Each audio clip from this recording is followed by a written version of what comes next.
என் பேர் செல்லம்மாள். நான் வீரபாண்டியபுரத்தில் ஒரு கிராமத்தில் விவசாயியாக இருக்கிறேன். எல்லா தலைவர்களுக்கும் வணக்கம். என்னதான் நடக்குது நாட்டில்? எங்கள் காலத்துலலாம் அரசியலுன்னா ஒருத்தரை விட ஒருத்தர் அதிகமாக ஜெயிச்சிட்டாங்கன்னா அவங்களுக்கு ஆட்சியை கொடுக்கணும் அப்படிங்கிறது எங்கள் அப்பா அம்மா காலத்தில் நாங்கள் கேள்விப்பட்டது. ஆனால் இன்றைக்கி நீங்கள் தான் சொல்கிறீங்க மேஜிக் நம்பருங்கிறீங்க, இது இருந்தால் தான் ஆட்சி அமைக்க முடியுங்கிறீங்க. அது என்ன மேஜிக் நம்பர் இழுத்துக்கிட்டு வருமா? நீங்கள் கேட்குற கேள்வியோ சொல்கிற பதிலும் எங்களுக்கு புரியல. மக்களாகிய நாங்கள் ஓட்டு போட்டு ஜெயிக்க வச்ச ஒரு தலைவருக்கு ஆட்சி பதவி கொடுக்கறதுக்கு உங்களுக்கு என்ன கஷ்டமாக இருக்குது? இது நான் சொல்கிறது ஒவ்வொரு மக்களும் சிந்திச்சு பார்க்கணும். நீயும் திருடின நானும் திருடின 2 பேரும் திருடிக்கிட்டே இருந்தோம். இன்றைக்கி கடைசியாக திருடுறதுக்கு வழி இல்லாத இன்னொருத்தன் புதுசாக முளைச்சிட்டானேங்கிற பொறாமையும் வைத்தறிச்சலையும் பண்ணுறீங்களா?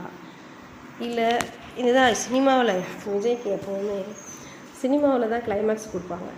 இப்போ கடவுள் நிஜத்துலேயும் கிளைமேக்ஸ் கொடுக்கறதுக்கு முடிவு பண்ணியிருக்கிறாரு. நீங்கள் ரீஎலெக்ஷன் வச்சிங்கன்னா கண்டிப்பாக வில்லனுங்க தோற்று ஹீரோ தானே ஜெயிப்பாங்க. அதே மாதிரி தான் நீங்கள் எல்லோரும் ஒட்டு மொத்தமாக ஒன்றா சேர்ந்து நிற்கும்போது தான் அவருக்கு பலமே அதிகமாகுது. நீங்கள் ஒவ்வொருத்தராக நீங்கள் பண்ணுற தப்பு உங்களை அறியாமையே பண்ணுறீங்க. பயந்துக்கிட்டு எங்கேயாவது ஓடி போய் ஒளியிறீங்க, இல்லை பயந்துக்கிட்டு ஒன்றா ஓடி போய் குடிக்கிறீங்க. இன்றைக்கி எதிராக இருக்கிற 2 பேரும் சண்டை அடிச்சிட்டு இருக்கிற 2 பேரும் ஒன்றாயிக்கிறீங்க. எப்படி அது? 50-60 வருஷமாக நீங்கள் 2 பேரும் எதிர்கட்சியில் இருக்கிறீங்க. இப்போ நாங்கள் ஒன்றா சேர்ந்து நாங்கள் ஆட்சி நடத்துவோம்.